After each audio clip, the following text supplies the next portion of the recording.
પેલું ગેસ વાળું ચાલુ કર્યું તે આ લોકોને ચાલુ નહીં થયું ને પછી તે એટલો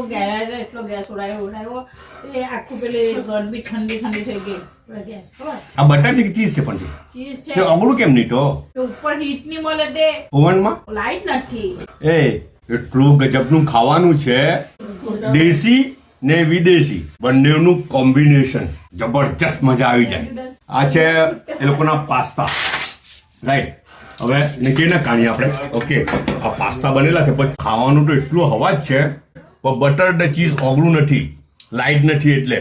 ઓવન ચાલે નહીં બરાબર તો થોડુંક એમ ટેમ જ હવે ચલાવી લઉં પણ તો બી મજા તો આવી જ જાય આ ચિકન પાસ્તા બનાવેલા છે મસાલાવાળા રાઈટ એમાં બી ઇન્ડિયન ટેસ્ટ તો આપેલો છે આપણો એશિયન ટેસ્ટ પણ અસલ ઇન્ડિયન ખાવાનું તે કયું ખબર આપણું દેશી ખાવાનું અસલ મગની દાળ બનાવેલી છે ને અંદર મેથીની ભાજી રાખેલી છે હમણાં છે ને કિચનમાં ગયો ને આ ચમચો મૂકેલો તો ચમચા પર થોડીક ચોંટેલી હતી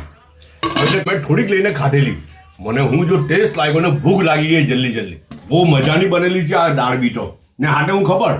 બિલકુલ દેશી રોટલો ને હાટે કોલ્ડ ડ્રિંક બી મજા આવી જાય ને